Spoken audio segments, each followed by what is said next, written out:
Hello, how's everyone doing today?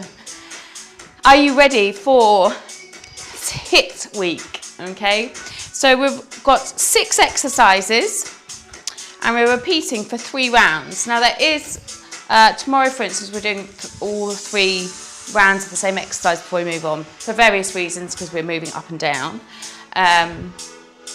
But today we're going all the way through. You do need a chair. All the way through the exercises, and then we're going to repeat for a further 2 rounds. Now, anyone here that is feels like they're progressing really quickly and finding some of the workouts a little bit easier, just don't use your chair, basically. Well, you can for the first one, but when it comes down to hands on your chair, doing any form of hip dips or press ups or plank taps or anything like that, just use the ground. Okay, simple. Gives me a nice side lunge, get those legs warmed up.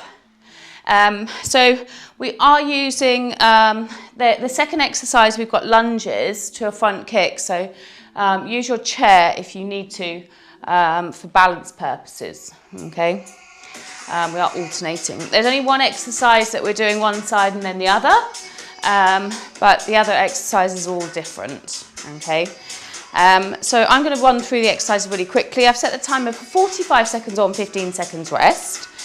And just to remind you of sort of the timings and stuff, lots of people assume that if you're quite new to exercise, then you should have a longer rest period, but it's not necessarily. So I'll take a PT client that I've got, for instance.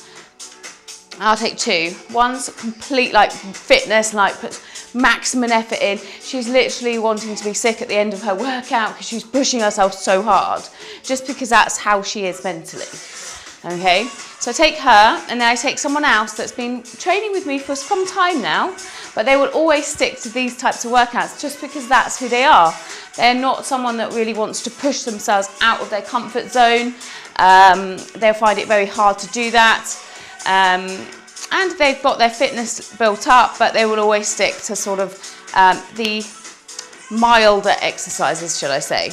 Now, the person that I would stick to the milder exercise, I'll probably give them 50 seconds of work, 10 seconds rest, or no rest at all. Okay, sounds strange, right? And then super fit person that wants to be sick at the end of her workout, she's pushing herself right to the limit, I'd probably give her 30 seconds of work, 30 seconds rest, or 40 seconds of work, 20 seconds rest. Just because she's working so hard to her maximum effort that she possibly can in that time frame, that she needs to take that rest. Whereas someone else that's just doing squats here like this and wondering what's for dinner tonight, then I would put minimum rest period. So it really is down to the effort that you put in, okay? Right. Okay, we're going to start with get-ups. Hands to the back of your head if you can. You're going to stand up, rotate. Stand, rotate. Okay, get a nice rotation in there so you're working for your core. Now, if you are still struggling with the get-ups, please just do stand up here, okay? Help yourself up, rotation. Okay, the next exercise, we're going for a lunge to a front kick.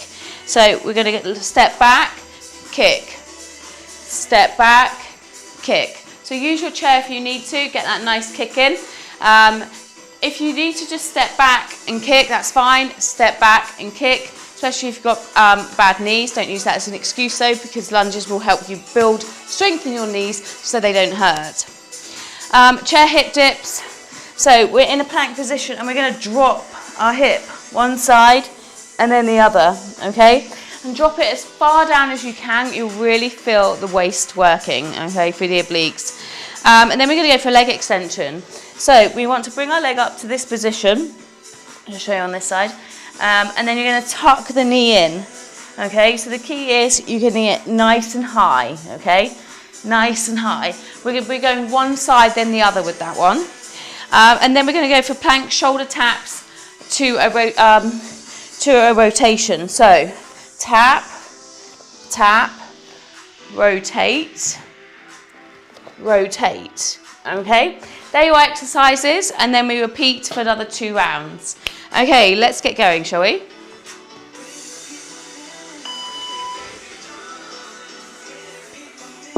"45 seconds of work, 15 seconds rest." Ready? Let's go. Big rotation.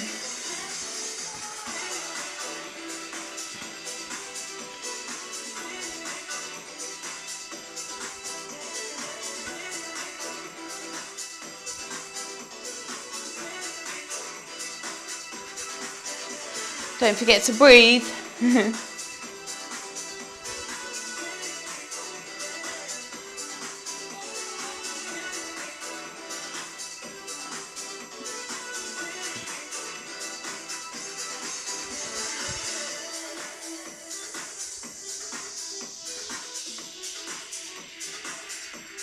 And by the way, at the beginning of all my workouts, lunge to front kick, where I'm chatting to you, okay, about what's coming next and showing you demonstrations. I really encourage you to do these. I know lots of people go, oh, I just like whiz through that bit. I fast forward through. And then like I hear the person saying the same thing is like, oh, but sometimes you go so quickly through the exercises and I don't know what I'm doing. Well, actually, if you stayed around and didn't fast forward me in those demonstrations, then you would know. But also you can use that as an extended warm-up. So while I'm showing you, just jogging on the spot, running on the spot, use as a bit of time to get your steps in. That's it, big kicks in front.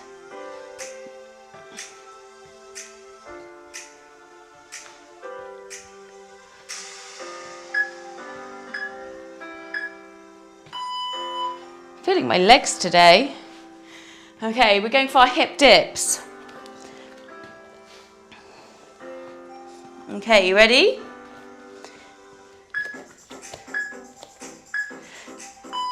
Really dropping through the hips. Okay, as if you're trying to reach them all the way down to your chair.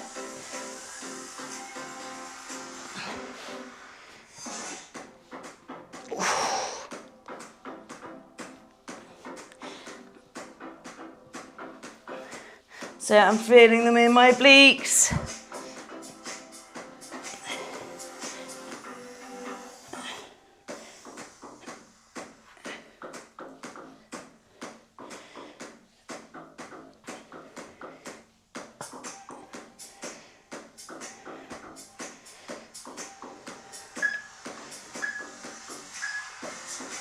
Oh, well done.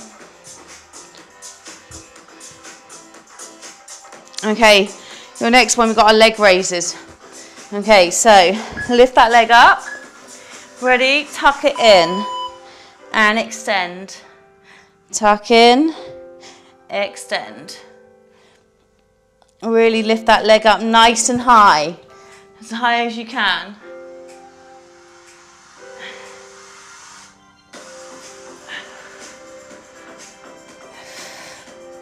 Oh.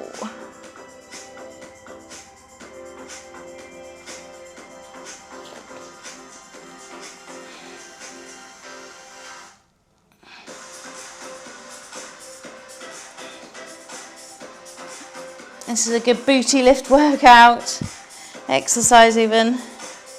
3, 2, 1. Yeah, definitely feeling my legs and my glutes today. Okay, ready? Other side.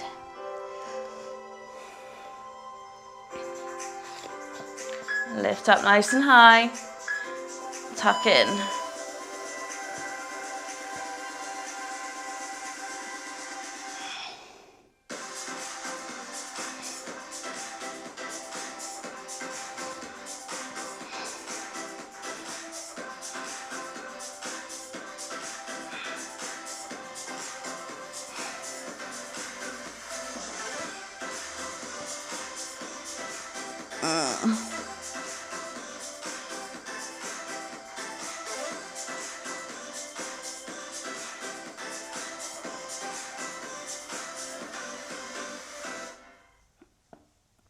Five seconds.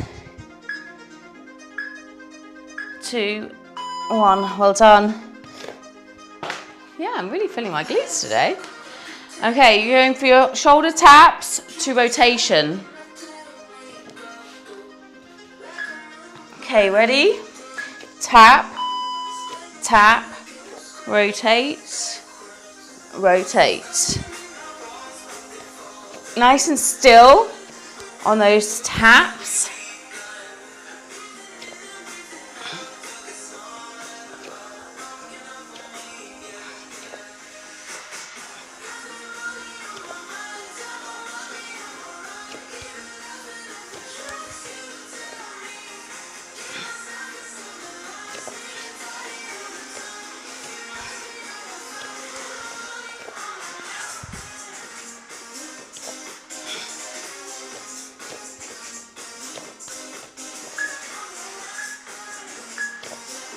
Well done.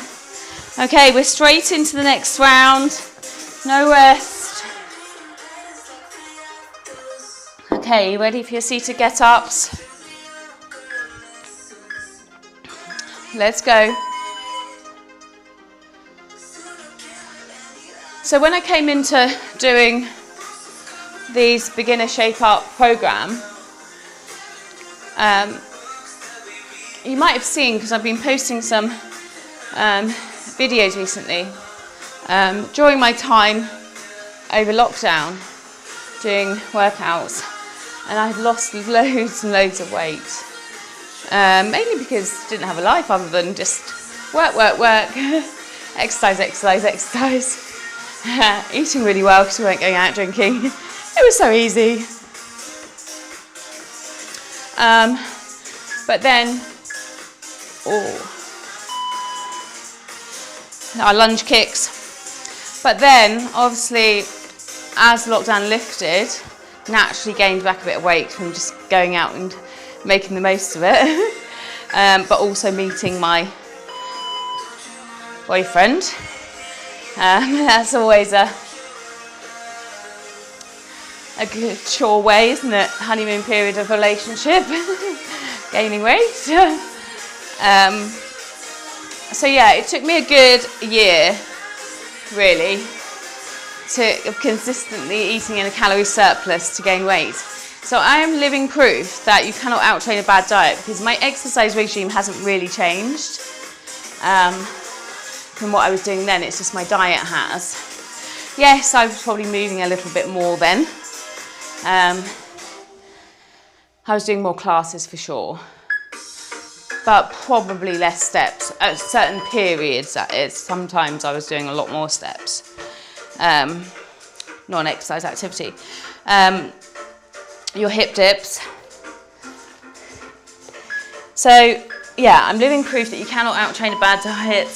So anyone out there that is doing my workouts that thinks that just doing my workouts is going to get them to lose weight and get in shape, then sorry to disappoint you, but it doesn't work that way, unfortunately. You have to be in a calorie deficit. So if you end up eating the same amount of food, you don't change it at all and you exercise, of course you will lose weight. But that doesn't usually happen. What usually happens is people think, well, I have exercise, so I can have that. They go to make a slice of toast for breakfast and they think, well, I have two, because I have exercise. That one more slice of toast completely outdoes the calories you burn during your exercise. Leg extensions. So yeah, that's where most people wonder why I've just started exercising, why aren't I losing? You have to pair it with my calorie calculator to make sure you're in a deficit if you do want to lose. And it's just about a lifestyle change as well. It's like tracking your food. I was having a chat with someone the other day, and you know, they're so pleased that they're sort of 3 months in to working out with me. They're kind of really on good form of changing their mentality towards food and realising what foods are healthy and what aren't. And that's the only way you can do that is from tracking and being realistic with tracking. So many people aren't. So many people lie to themselves. And it's really hard being honest with things like that. But yeah, it's just realising, I don't know, cottage cheese is like full of protein and stuff like that, and realising there's certain foods that they can eat that they thought they couldn't because it was bad or something, and vice versa. I've got someone that was eating a whole avocado every day with 2 eggs for breakfast and said, well, I'm having 2 slices of brown toast with 2 eggs and avocado for breakfast. And I'm like, okay, so 2 slices of toast with butter, you're probably talking, even if it's just a low-calorie bread, 100 calories, for instance, you're probably still talking about 250, maybe 300 with how much butter you're having on. 2 eggs, 100 each, roughly, about 76 calories, but round it up to 100. So you're on shoulder taps. So you're now on 450. Avocado, depending on the size of it, could be up to 400 calories. So you're suddenly on 850. Maybe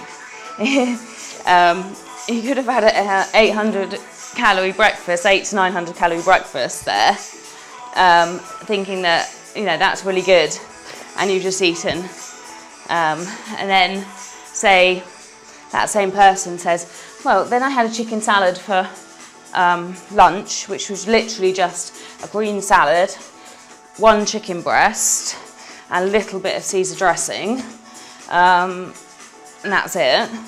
Okay, so you're still talking about, even if it's a really low calorie, one more round, really, really low calorie, you're talking, say, 300 calories.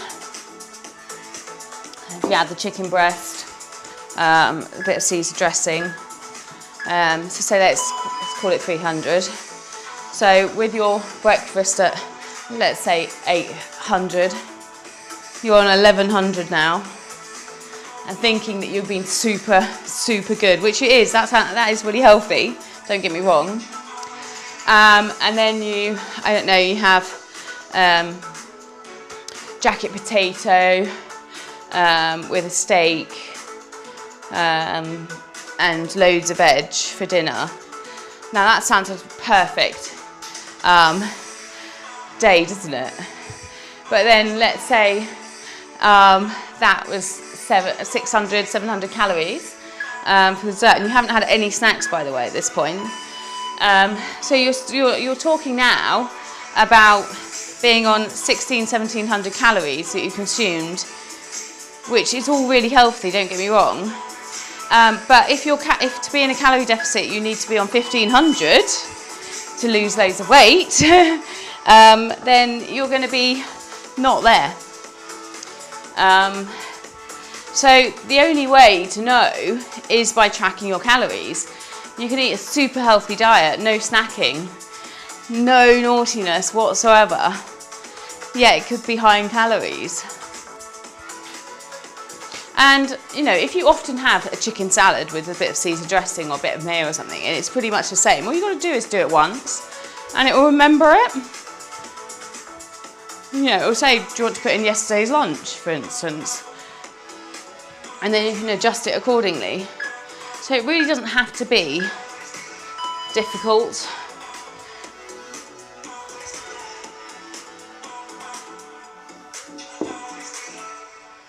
Hip dips. Ready? Let's go.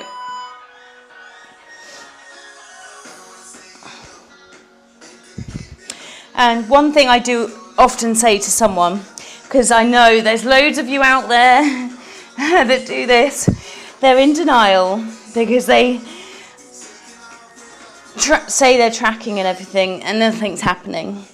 As soon as I get them to send a photograph of every single thing that passes their lips, at the end of the day, to send me, whether it's loads of photos, put it into a montage, suddenly surprise, surprise, a week later, they've lost weight. Because there's a visual realization, oh, I can't send that to Anna, which means I shouldn't eat it. Or I won't send that to Anna, I'll send the others to Anna, but not send that one.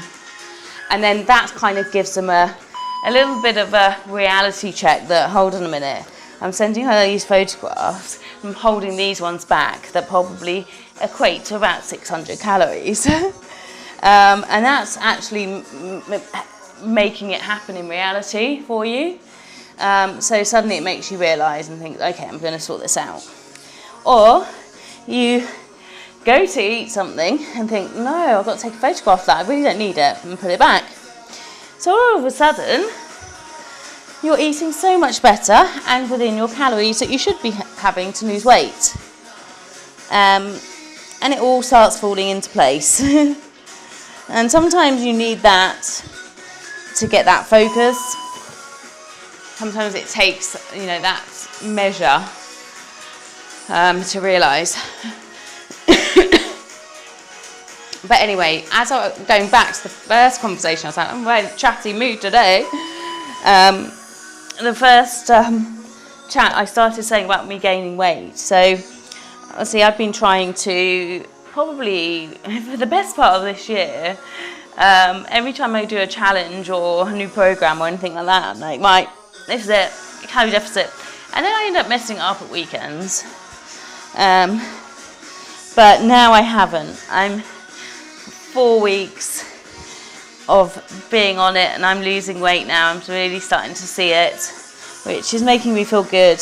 And as soon as you start seeing it, and sometimes, and it has been for me, it was about week 3 that end of week 3 that I started seeing the difference. And that's what it usually takes for me, 3 weeks before I start seeing.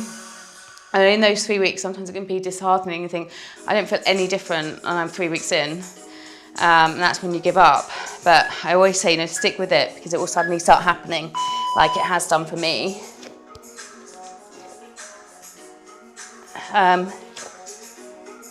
So, my ultimate goal is I'm just going to take 1 kilo at a time, which is about 2.2 pounds. So I'm just, taking each kilo at a time. Because sometimes I keep saying, like, oh, I've got a goal, I want to lose 10 kg or 5 kg. I probably have gained about 10 kg since since 2020. So it took me about 18 months to gain that weight. Well done. That's 3 rounds in. Hope you enjoyed that. Let's have a little stretch out. So yeah, it did take me a while to gain it, so it'll take me a while to get it off. Not necessarily the same amount of time because I was just slowly doing it, really slowly, calorie surplus, and it creeps up on you, doesn't it? So yeah, I'm just taking it, so I call them fat suits, okay? So count how many fat suits you are wearing. So I'm wearing, I reckon, about 5 fat suits. But some people might only be wearing 1, they've got a lot more weight to lose. So it depends on how you want to set your goals. So for instance, if you've got 3 stone to lose, you might want to wear 6, you might have 6 fat suits. So you get each half a stone is 1 fat suit removed. Yay! 5 fat suits to go. And it's kind of like, I kind of like that sort of visualization of that's your goal, to lose that fat suit. So I'm just going to take 1 foot up, stretch out my hamstrings. And yeah, I'm just kind of taking it as 1 kilo at a time. So some people are better mentally to break it down. It's like, oh, big win, big celebration, I've lost 1 pound. Other people are like, oh my God, I've only lost 1 pound. They want to see it in bigger numbers. So it really is down to you. And obviously the more weight you have to lose, the easier it is, until you get to a point where then it starts getting harder. But the last few pounds, if you like, or the last stone is always the hardest.